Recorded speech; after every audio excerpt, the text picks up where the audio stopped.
So let's talk about employee resilience. Are there different types of resilience that are suited to different job types? Yes, definitely.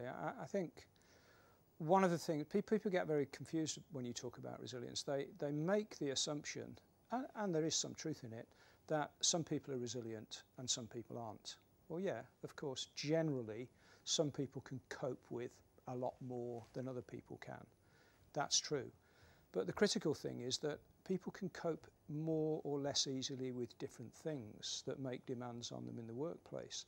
So, for example, if you've got someone who works in a situation where they have to make very rapid decisions with very little information, and often not enough information to be sure that the decision's right or wrong, there are some people who can deal with that and they'll make the decision and then they'll deal with the consequences of it.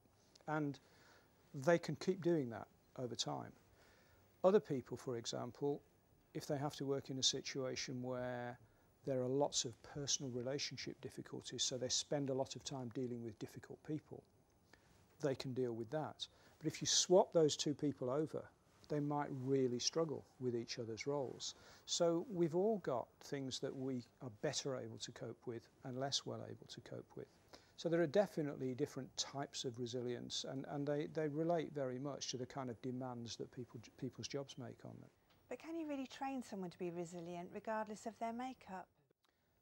To a point, yes. I think there are things that you can do that will improve pretty well everybody's capability to cope with adversity. And some of the things are very simple. Some of them require a longer time and a lot more effort.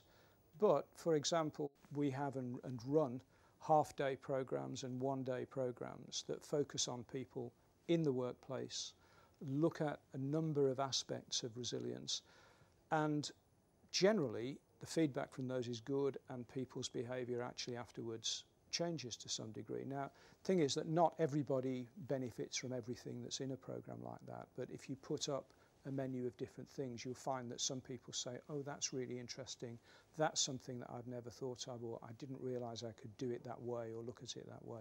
And everybody will take something away. The basis for the resilience training is really lots of studies that have been done and lots of training courses that have been developed that have focused on how do people cope with adversity. And if you're confronted with high levels of adversity, what are some of the kinds of things that you can do in order to deal with that?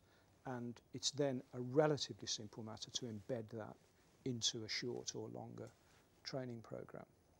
The most tricky issue, as with any kind of training like that, is actually getting people to then persevere with the behaviour after the training. And that's generally where those kind of things can have a failure rate.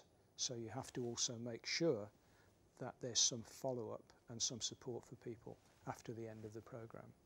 But can you actually recruit a resilient workforce? You can recruit a resilient workforce if you understand well enough the demands that are going to be placed on people. It's not enough simply to say, I want people who are resilient. The issue is what kind of adversity are they going to have to cope with? And if you understand that and then understand the level of intensity of demands on the people who work in those particular roles, then you can profile people and then you can look at people who are going to be better matched or less well matched to be able to actually perform well and sustain their health and well-being as well in that particular role.